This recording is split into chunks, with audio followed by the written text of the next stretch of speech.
जय हिंद दोस्तों। ये आपका खान सर के द्वारा जो बिहार दरोगा के लिए जो सेट चल रहा है, ये उसका सेट है आपका। ये है आपका पॉलिटी का टेस्ट नंबर 1। इसके पहले जो टेस्ट हुआ था वो मैराथन के तौर पर था, जिसमें करंट अफेयर, ज्योग्राफी, पॉलिटी सब मिला हुआ था।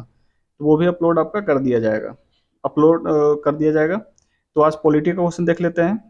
पहला सवाल है कि सिक्किम भारत का राज्य बनाया गया था, तो किस संशोधन के अनुसार राज्य बना था? तो ये आपका राज्य बना था 36वां संविधान संशोधन, ठीक है, 1974 में 75 में हुआ था लागू। सेकंड है ऑप्शन नंबर सी, उसका सी करेक्ट आंसर है। सेकंड क्वेश्चन है कि केंद्र शासित प्रदेश के मुख्यमंत्री जहां पर इस तरह का प्रावधान है किसके लिए चुने जाते हैं, किसके द्वारा चुने जाते हैं? तो वो चुने जाते हैं किसके द्वारा? किसी के भी द्वारा नहीं चुने जाते। ऑप्शन नंबर ई। थर्ड है कि निम्नलिखित में से कौन भारतीय संघ का 28वां राज्य था? भारतीय संघ का 28वां राज्य कौन बना है? तो ये बना आपका झारखंड। 28वां राज्य झारखंड। अगर 29वां बोलता तो वो था आपका तेलंगाना। 29वां आपका कौन था? तेलंगाना था। 4 नंबर क्वेश्चन है कि हाल ही में आंध्र प्रदेश से अलग कर एक नए राज्य तेलंगाना का गठन हुआ। इसमें भारतीय संविधान की कुछ सूची में परिवर्तन होगा। तो ये परिवर्तन होगा अनुसूची 1 में, ठीक में, किसमें? अनुसूची 1 में चेंजेस किया जाएगा। Option number 1। 5 है किस वर्ष सिक्किम भारतीय संघ का 22वां राज्य बना? तो सिक्किम बना था आपका 1975। Option number D. 6 है भारत में संघ शासित प्रदेशों की संख्या कितनी है? तो केंद्र शासित प्रदेश आपका है 8, राज्य कितने हैं? 28। 7 है नेफा का फुल फॉर्म क्या होता है? नेफा NEF है, तो इसका फुल फॉर्म आपका north east frontier agency. North east frontier agency, option number C इसका करेक्ट आंसर है। 8 है निम्नलिखित में से कौन 1953 के गठित राज्य पुनर्गठन आयोग से संबंधित नहीं थे? तो कौन नहीं थे? तो पट्टाभी सीताराम जो रमैया थे संबंधित नहीं थे। ऑप्शन नंबर सी इसका करेक्ट आंसर है। अगला सवाल है कि स्वतंत्रता प्राप्ति के पश्चात निम्न में से किस राज्य का गठन सबसे पहले और सबसे बाद में किया गया है? स्वतंत्रता के बाद तो सबसे पहले आपका हुआ था किसका? आंध्र प्रदेश का। और सबसे अंत में किसका? तेलंगाना का। ऑप्शन बी इसका करेक्ट आंसर है। 10 है फ्रांसीसी उपनिवेश चंद्रनगर का विलय किस राज्य में किया गया था? चंद्रनगर का विलय तो ये आपका किया गया था पश्चिम बंगाल। चंद्रनगर का विलय पश्चिम बंगाल। अगला सवाल है 1953 में गठित राज्य पुनर्गठन आयोग के अध्यक्ष कौन थे? जो 1953 में हुआ था, तो इसके गठन के अध्यक्ष थे फजल अली। ऑप्शन नंबर ए इसका करेक्ट आंसर है, फजल अली आयोग था। 12 है भारत के संविधान के अंतर्गत निम्नलिखित में से किसको राज्य की सीमा को परिवर्तित करने का अधिकार है? तो ये अधिकार है सिर्फ और सिर्फ किसको? संसद को है। ऑप्शन नंबर ए इसका करेक्ट आंसर है। इसमें सेट लगाइए, बताइए आपका कितना नंबर आता है, कितना स्कोर आता है। अगर 80 प्लस है तो समझ जाइए कि आपका क्वालिटी यहाँ तक सही है। नेक्स्ट है राज्य पुनर्गठन आयोग ने 1 नवंबर 1956 को कितने राज्य तथा कितने संघ राज्य बनाए थे? तो ये आपको बनाया गया था 14 राज्य और 6 संघ राज्य, ठीक है। ऑप्शन ए इसका करेक्ट आंसर है। 14 है संविधान के निम्नलिखित में से किस प्रावधान के अंतर्गत भारतीय संसद को नया राज्य बनाने का अधिकार दिया गया है? तो यह अधिकार दिया गया अनुच्छेद 3। नया तैयार करेगा अनुच्छेद 3 से, बनाना होगा, खरीदना होगा, मतलब कि उसको शामिल करना होगा तो 2 से, ठीक है, तोड़ना फोड़ना होगा तो 3 से। 15 है नए राज्य के गठन की शक्ति निहित है, यानी नया राज्य का गठन का शक्ति किसके पास है? तो यह शक्ति आपका है संसद के पास। Option number A. 16 है संविधान के प्रथम अनुच्छेद के अनुसार भारत है क्या? तो भारत है आपका राज्यों का यूनियन। ऑप्शन नंबर डी इसका करेक्ट आंसर है। 17 भारतीय संघ के अंतर्गत किसी राज्य को मिलाने का अधिकार किसके पास है? तो यह अधिकार भी किसके पास होगा? संसद के ही पास है। ऑप्शन नंबर सी इसका करेक्ट आंसर है। 18 है आंध्र प्रदेश एक भाषाई राज्य के रूप में गठित किया गया है, कब? तो ये आपका किया गया ऑप्शन नंबर बी 1953, ठीक है। 19 है भाषाई आधार पर राज्यों का पुनर्गठन कब किया गया था? भाषाई आधार पर राज्यों का पुनर्गठन किया गया था कब? तो ये आपका किया गया था 1956 में। ऑप्शन नंबर ए इसका करेक्ट आंसर है। 20 है जम्मू कश्मीर और लद्दाख के 2 अलग क्षेत्र केंद्र शासित प्रदेश घोषित होने के बाद भारत में कुल राज्यों की संख्या कितनी है? तो अब राज्यों की संख्या है कितना? 28। Option number B. 21 बोल रहा है भाषाई आधार पर सर्वप्रथम किस राज्य का गठन हुआ था? भाषाई आधार पे, तो भाषाई आधार पर सबसे पहले गठन हुआ था आंध्र प्रदेश का। Option number B. 22 बोल रहा क्वेश्चन दिल्ली क्या है? राज्य है, केंद्र शासित है, दोनों है, कोई नहीं है? तो दिल्ली आपका है केंद्र शासित प्रदेश है, ऑप्शन नंबर बी। 23 बोल रहा है भारत में कितने संघ शासित प्रदेश हैं? तो चूंकि ये रिपीट क्वेश्चन है तो संघ शासित प्रदेश आपका कितना? 8, ऑप्शन नंबर सी। 24 बोल रहा है कि एक राज्य को संघ में सम्मिलित करने अथवा नए राज्य की स्थापना करने की कार्यपालिका शक्ति निहित निम्नलिखित में से किसके पास होती है? तो ये आपका होता है किसके पास? संसद के पास। ठीक है, मतलब किस राज्य को स्थापना करना है नहीं करना, ये सब काम कौन करेगा? संसद करेगा। राष्ट्रपति से पूछेगा नहीं भाई कि हम किसी राज्य को मिलाने जा रहे हैं, ये करने जा रहे हैं, कुछ नहीं पूछेगा संसद। 25 है निम्नलिखित में से कौन सा संघ राज्य क्षेत्र नहीं है? कौन सा संघ राज्य क्षेत्र नहीं है? तो गोवा, ऑप्शन नंबर सी इसका करेक्ट आंसर है। 26 नंबर क्वेश्चन है कि कूट करना है। संविधान में यूनियन ऑफ स्टेट शब्द प्रयुक्त हुआ है, बिल्कुल सही है, क्योंकि भारतीय राज्य को अलग होने का अधिकार नहीं है, बिल्कुल सही है। सेकंड है एसके धर आयोग ने राज्य के पुनर्गठन हेतु भाषा के आधार की अपेक्षा प्रशासनिक विविधता को वरीयता दी थी, ये भी सही है। लास्ट थर्ड है कि पंडित नेहरू, सरदार पटेल, पट्टाभी सीतारामैया की अध्यक्षता में कांग्रेस कमेटी राज्य के पुनर्गठन भाषा पक्ष में नहीं थे। तीनों का तीनों आपका सही है, इसका ऑप्शन नंबर डी इसका करेक्ट आंसर है। ठीक है, तभी तीनों सही, गलत मतलब सही है इसका, सॉरी। 27 नंबर सवाल है कि भारत में कितने राज्य एवं संघीय प्रदेश हैं? भारत में कितने राज्य एवं संघीय प्रदेश है? तो ये क्वेश्चन बार बार रिपीट हो रहा है। तो 28 राज्य और 8 संघीय प्रदेश है। 27 का भी हो जाएगा ऑप्शन नंबर 1। ठीक है, 27 का हो जाएगा 1। 28 बोल रहा है कि निम्नलिखित में से कौन एक नए राज्य के निर्माण के लिए संवैधानिक उपबंध नहीं है? तो कौन सा नहीं है? तो एक राज्य संघ राज्य क्षेत्र अधिकार में शामिल कर, ऑप्शन नंबर डी इसका करेक्ट आंसर है। 29 है एसके धर आयोग का गठन कब हुआ? एसके धर आयोग का गठन यह आपका हुआ था 1948, ऑप्शन नंबर बी। 30 को बोल रहा है कि भारत स्वतंत्रता के बाद कुल कितने देशी रियासतें थी? यानी कि जब इंडिया स्वतंत्र हुआ था तो उसके पास कितना देशी रियासत था? तो इसमें टोटल कितना रियासत? 552, ऑप्शन नंबर सी इसका करेक्ट आंसर है। 31 दिसंबर 2019 को, ऑप्शन नंबर 20 का करेक्ट आंसर है। 32 बोल रहा है कि निम्नलिखित में से क्या भारत का नागरिक बनने के लिए आवश्यक नहीं है? यानी कि भाई कौन सा चीज है जो उसके लिए भारत नागरिक होना आवश्यक नहीं है? तो ये आपका अधिकृत संपत्ति, यानी आप संपत्ति कितना हो भारत में खरीद लीजिए, कितना हो 1000 करोड़ का, उससे आप नागरिक यहाँ के नहीं बनेंगे, ऑप्शन सी इसका करेक्ट आंसर है। 33 बोल रहा है कि भारतीय नागरिकता नहीं प्राप्त की जा सकती है। नागरिकता प्राप्त नहीं की जा सकती है तो जन्म से प्राप्त हो जाएगी, देशीकरण से भी हो सकती है, किसी भूभाग में सम्मिलित होकर, नहीं किसी बैंकों में धन को जमा करके, तो इससे आपको नागरिकता नहीं मिलेगी, ऑप्शन नंबर डी इसका करेक्ट आंसर है।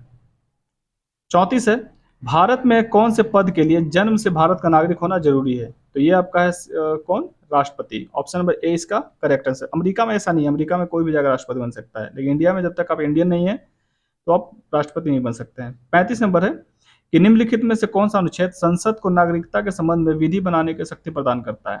तो ये कानून है आपका ऑप्शन नंबर डी। ठीक है, ऑप्शन नंबर डी, यानी संसद को कानून बनाने के लिए कौन सा शक्ति देती है? अनुच्छेद 11, ऑप्शन नंबर डी इसका करेक्ट आंसर है। नेक्स्ट है कि नागरिकता अधिनियम 1955 अनुसार भारत की नागरिकता कितने तरीके से प्राप्त की जा सकती है? तो नागरिकता प्राप्त की जाती है 5 तरीके से, ऑप्शन नंबर सी इसका करेक्ट आंसर है। प्राप्त किया जाएगा 5 तरीके से, त्यागा जाएगा 3 तरीके से। 37 है कि किसी भारतीय नागरिक को किसी भी दशा में भारत की नागरिकता से वंचित नहीं किया जा सकता है यदि वह वंश से नागरिक है, देशीकरण से नागरिक है, जन्म से नागरिक है या फिर भारतीय सेना में काम करता हो, तो उसको आप नागरिक नहीं छीन सकते हैं यदि वह जन्म से क्या है? नागरिक है। 38 बोल रहा है किसी देश में दोहरी नागरिकता का सिद्धांत स्वीकार किया था, यानी कि दोहरी नागरिकता कहाँ में है? तो ये आपका है यूएसए में है, अमेरिका में, ऑप्शन नंबर डी इसका करेक्ट आंसर है। हम लोग ने किससे अपनाया है? ब्रिटेन से अपनाया है एक हरी नागरिकता। 39 बोल रहा है कि भारत में नागरिकता के निम्नलिखित विशेषताओं में से कौन सही है? तो कौन सा सही है? तो इसमें सही आपका संपूर्ण भारत की एकल नागरिकता, ऑप्शन नंबर सी इसका करेक्ट आंसर। इसका पीडीएफ आपको टेलीग्राम ग्रुप पे दे दिया जाएगा, सेट लगा सकते हैं वहां से। 40 बोल रहा है कि नागरिकता 5 प्रकार से प्राप्त किया जा सकता है, इसको समाप्त किया जा सकता है कितने तरीके से? तो 3 तरीके से, ऑप्शन नंबर बी इसका करेक्ट आंसर है। 41 है निम्न में से कौन नागरिकता के अर्जन हेतु शर्तों को नियत करने के लिए सक्षम है?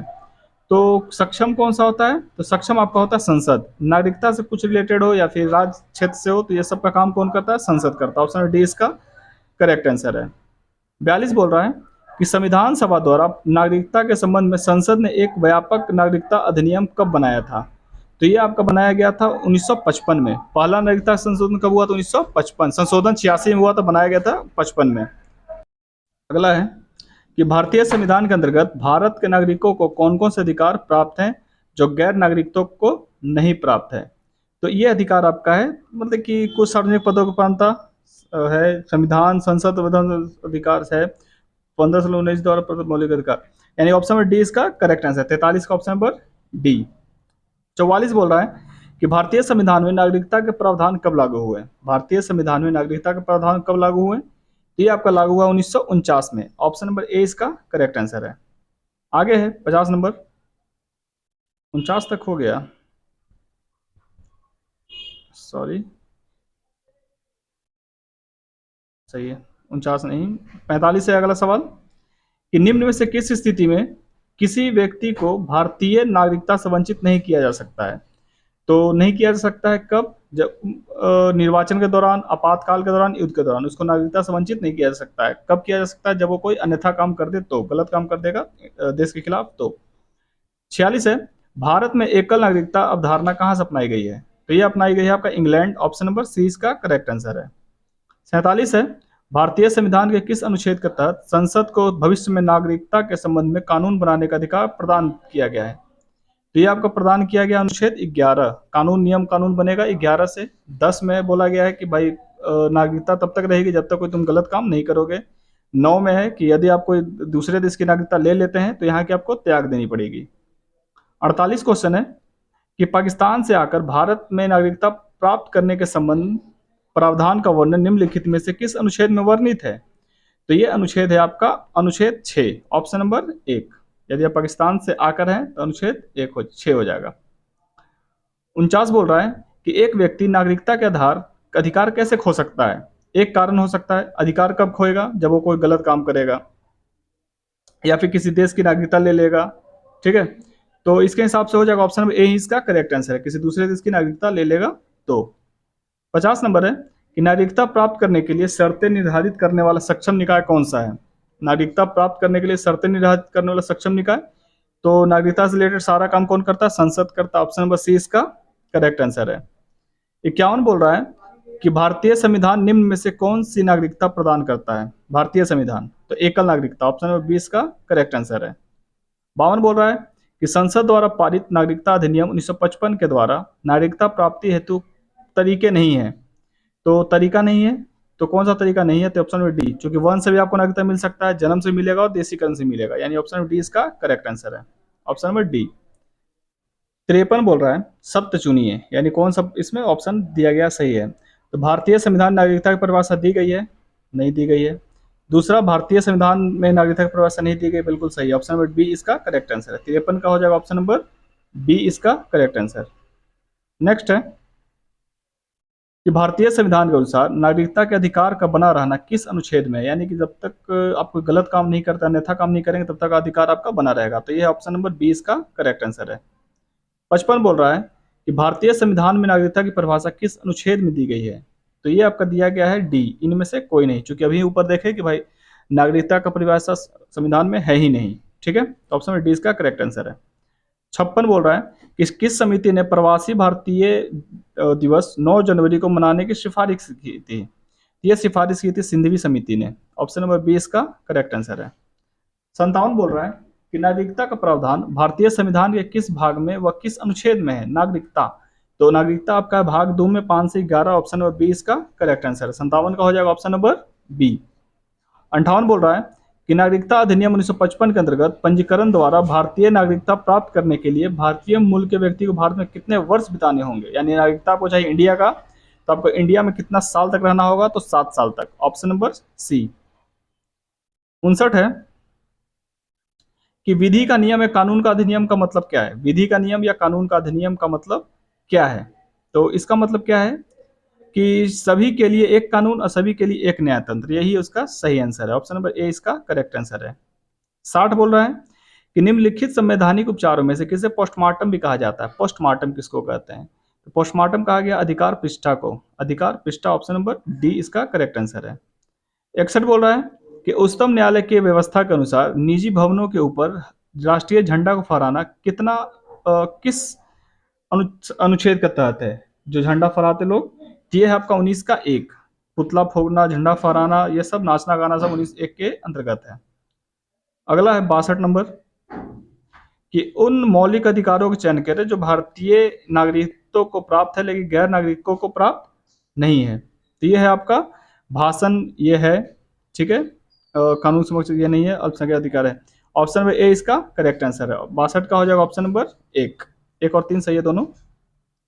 63 बोल रहा है कि निम्न में से कौन सा मानव अधिकार भारतीय संविधान के अंतर्गत मौलिक अधिकार भी है, यानी कि कौन सा मानव अधिकार है ऐसा जो भारतीय संविधान के अंतर्गत मौलिक अधिकार भी है? तो ये आपका है शिक्षा का अधिकार, ठीक है, ऑप्शन नंबर सी इसका करेक्ट आंसर है। 64 बोल रहा है कि भारतीय संविधान द्वारा प्रदत्त निम्न में से कौन सा अधिकार गैर नागरिकों को भी उपलब्ध है? तो नए गैर नागरिकों को उपलब्ध है कौन सा? तो संवैधानिक निराकरण का अधिकार, ऑप्शन नंबर ए इसका करेक्ट आंसर है। 65 देखते हैं। 65 बोल रहा है कि संविधान में से किसको संविधान द्वारा मौलिक अधिकारों को लागू करने की शक्ति दी गई है? तो ये शक्ति दी गई, आप लोग भी बता सकते हैं किसको? सर्वोच्च न्यायालय एवं उच्चतम न्यायालय को, ऑप्शन नंबर डी इसका करेक्ट आंसर है। 66 बोल रहा है कि भारत के संविधान का निम्नलिखित में से कौन सा अनुच्छेद प्रेस की स्वतंत्रता से संबंधित है? तो ऑप्शन नंबर ए यानी 19, यानी प्रेस हो जाएगा, लोहा लक्कड़ जो भी है सब आपका इसमें घूमना फिरना सब 19 में ही है, ऑप्शन नंबर ए इसका करेक्ट आंसर है।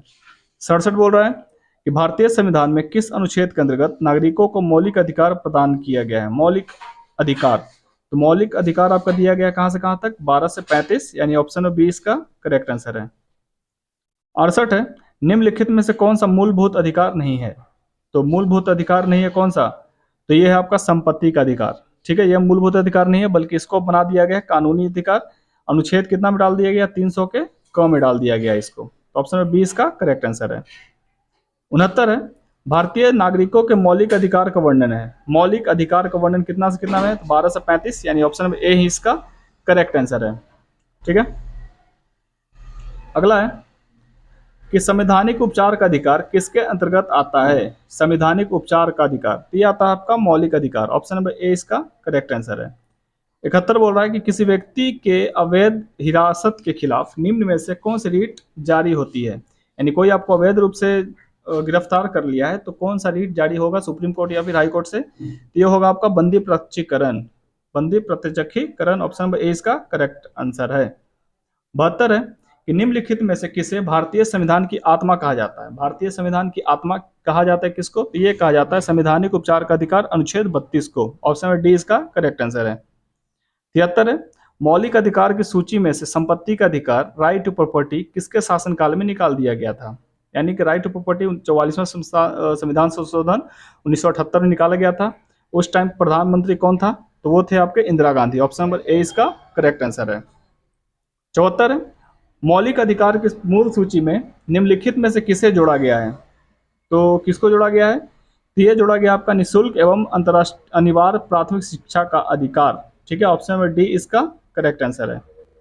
75 बोल रहा है कि कौन से मूल अधिकार केवल भारतीयों को उपलब्ध है? केवल भारतीयों को, तो भारतीयों को केवल है 15, 16, 19, 29, 30, ठीक है, तो 15, 19, 29, ऑप्शन नंबर ए ही इसका क्या है करेक्ट आंसर है, 75 का 1।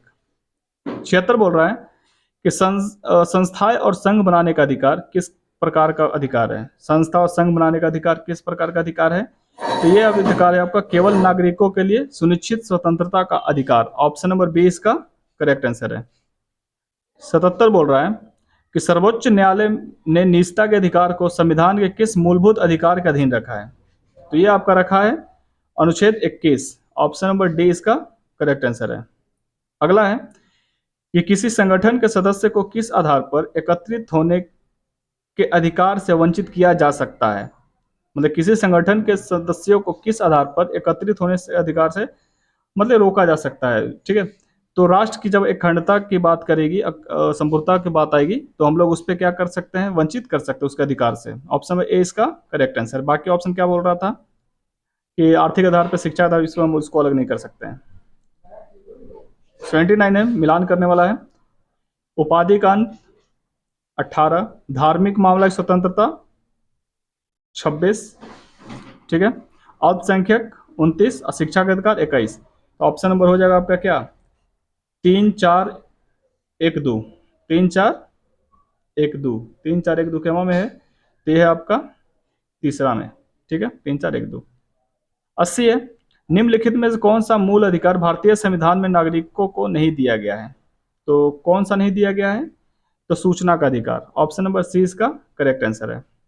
81 है, अनुसूचित जाति तथा अनुसूचित जनजाति को किस अनुच्छेद के अंतर्गत मूल सामाजिक, आर्थिक, राजनीतिक तथा सांस्कृतिक अधिकार दिए गए हैं? ये आपका दिया गया है ऑप्शन नंबर डी यानी 17 के अनुसार, ठीक है, अस्पृश्यता का अंत, छुआछूत वाला। 82 बोल रहा है कि भारतीय संविधान के अनुच्छेद 17 का संबंध है किससे? तो 17 का संबंध है अस्पृश्यता उन्मूलन से यानी छुआछूत, ऑप्शन नंबर सी इसका करेक्ट आंसर है।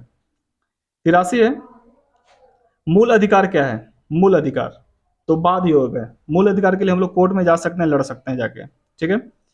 84 है, भारतीय संविधान निम्न में से कौन सा अधिकार प्रदान नहीं करती है? जो भारतीय संविधान है कौन सा अधिकार प्रदान नहीं करती है? तो ये नहीं करती है कौन सा? समान आवास का अधिकार, यानी कि हम लोग घर के लिए लड़ नहीं सकते, भले इंदिरा आवास और प्रधानमंत्री आवास के तहत आपको घर मिल जाए, तो इसके लिए आप लड़ाई नहीं कर सकते हैं। 55 बोल रहा है कि निम्न में से किसे संवैधानिक उपचारों के अधिकार को संविधान का हृदय या आत्मा कहा था? किसने कहा था? तो ये कहा था आपका डॉक्टर भीमराव अंबेडकर ने, ठीक है। संवैधानिक उपचारों का अधिकार को संविधान का हृदय कौन बोला था? भीमराव अंबेडकर ने कहा था। 86 है कि मूल अधिकारों से संबंधित संविधान के निम्नलिखित अनुच्छेदों में से कौन एक प्रत्यक्ष रूप से बालकों के शोषण से संबंध है? तो ये आपका है 24, ठीक है, अनुच्छेद 24, ठीक है, 14 साल से कम के आयु के बच्चों के लिए पोषण के लिए, ठीक है, काम नहीं करवा सकते हैं कहाँ में? कारखानों में, ऑप्शन नंबर सी इसका करेक्ट आंसर है। 87 है, भारत के सर्वोच्च न्यायालय ने संविधान के मूल संरचना सिद्धांत, बुनियादी ढांचा सिद्धांत का प्रतिपादन निम्नलिखित में से किस मुकदमे में किया था? तो ये आपका किया था केशवानंद भारती बनाम केरल राज्य, ऑप्शन नंबर सी इसका करेक्ट आंसर है। 88 बोल रहा है क्या कि निम्नलिखित में से किस एक को नागरिकों के मौलिक अधिकार का रक्षक तथा भारत के संविधान का अभिभावक माना जाता है या फिर कहा जाता है? तो यह है उच्चतम न्यायालय, high court, sorry supreme court, ठीक है, उच्चतम न्यायालय supreme court, option number C. 89 है, संपत्ति का मौलिक अधिकार को कब समाप्त कर दिया गया? संपत्ति का जो मौलिक अधिकार है उसको समाप्त कर दिया गया, तो यह किया गया था 1978 में संविधान के 44वें संविधान संशोधन, ऑप्शन नंबर ए इसका करेक्ट आंसर है। 90 बोल रहा है क्या कि संविधान के किस प्रावधान द्वारा अस्पृश्यता का उन्मूलन किया गया? तो अनुच्छेद 17, ऑप्शन नंबर सी इसका करेक्ट आंसर है। 91 है कि भारतीय संविधान के 44वें संशोधन से मौलिक अधिकार की श्रेणी से निम्नलिखित में से किस अधिकार को हटा दिया गया है? यानी 44वें संशोधन के मौलिक अधिकार की श्रेणी में से किस अधिकार को हटा दिया गया है? तो ये हटा दिया गया संपत्ति के अधिकार को, इसको क्या बना दिया गया है? कानूनी अधिकार बना दिया गया है। 91 बोल रहा है कि निम्नलिखित में से भारत के संविधान का कौन सा अनुच्छेद कानून के समक्ष समानता या फिर समान समानता, ये आपका देता अनुच्छेद 14, ठीक है, ऑप्शन नंबर सी इसका करेक्ट आंसर है। 93 है, 91, 92, 93 ऐसे कैसे? 93 है जो है कि संविधान के अंतर्गत मूल अधिकार का संरक्षण कौन है? संविधान के अंतर्गत मूल अधिकार का संरक्षक कौन है? तो यह है आपका सर्वोच्च न्यायालय, ठीक है, कौन है? सर्वोच्च न्यायालय, ऑप्शन नंबर सी इसका करेक्ट आंसर है। 94 है, वर्तमान समय में भारतीय संविधान के अंतर्गत संपत्ति का अधिकार क्या है? संपत्ति का अधिकार क्या है? तो यह वैधानिक अधिकार है अब, ठीक है, कानूनी अधिकार, ऑप्शन नंबर बी। 95 बोल रहा है कि समानता का अधिकार संविधान के किस अनुच्छेदों में से किसके अंतर्गत किया गया है? समानता का अधिकार कहां से कहां तक है या फिर क्या कौन सा होगा? तो ये आपका हो जाएगा कौन सा? 14 से 18 समानता का अधिकार, 14, 15, 16 यानी 4, ऑप्शन नंबर सी इसका करेक्ट आंसर है। 95 का सी। 96 आपको फिर से मिलान करना है, सॉरी सुमेलित नहीं है, ये बोल रहा है कि सुमेलित नहीं है। तो 23 मानव व्यवहार सही है, बलात्कार में प्रतिरोध प्रतिबंध, 24 में बालकों का काम नहीं करवा सकते हैं, सही है। धार्मिक कार्य प्रबंधन स्वतंत्र 26 सही है। शिक्षण संस्थान की स्थापना और प्रशासन करने का अल्पसंख्यक का अधिकार, यह गलत है आपका। इसमें आप शिक्षण संस्थान स्थापना नहीं कर सकता, स्थापना आप 30 में कीजिएगा, ठीक है, इसमें आपको रोका नहीं जा सकता है 29 में, ऑप्शन नंबर डी इसका करेक्ट आंसर है, ठीक है। 97 है, भारत में रहने वाला ब्रिटिश नागरिक दावा नहीं कर सकता है। तो भारत में जो रहेगा ब्रिटिश नागरिक वो दावा नहीं कर सकता किस चीज़ का? कि हमको व्यापार चाहिए और व्यवसाय की स्वतंत्रता चाहिए हमको यहाँ पे, ठीक है। 98 बोल रहा है कि भारतीय संविधान का अनुच्छेद 25 का संबंध है किससे? तो धर्म की स्वतंत्रता से, ठीक है, ऑप्शन नंबर सी अंतःकरण। इसी में जो महिलाएं सिंदूर लगा सकती है और जो सिख लोग हैं वो तलवार रख सकते हैं। 99 बोल रहा है क्या कि संविधान के किस अनुच्छेद के अंतर्गत सिखों द्वारा कृपान धारण करना धार्मिक स्वतंत्रता का अंग माना गया है? तो अभी बताया जैसे कि अनुच्छेद 25 के अंतर्गत थी, ऑप्शन नंबर 20 का करेक्ट आंसर है। और अंतिम सवाल है, मिलान करना है। उपाधियों का अंत 18, धार्मिक मामलों के प्रबंध की स्वतंत्रता 26, अल्पसंख्यक की भाषा का संरक्षण 29 और शिक्षा का अधिकार 21 का 1। तो इसके हिसाब से ऑप्शन नंबर कौन सा हो जाएगा 100 का? 3 4 1 2। तो ऑप्शन नंबर डी। तो ये रहा आपका 100 क्वेश्चन सेट पॉलिटी का। तो सिर्फ इसमें अपना स्कोर देखिए, अगर 80 नंबर आ रहा है तो आप सही सेफ जोन पे है, अदरवाइज आपको और तैयारी की जरूरत होगी। आज इतना ही। Thank you.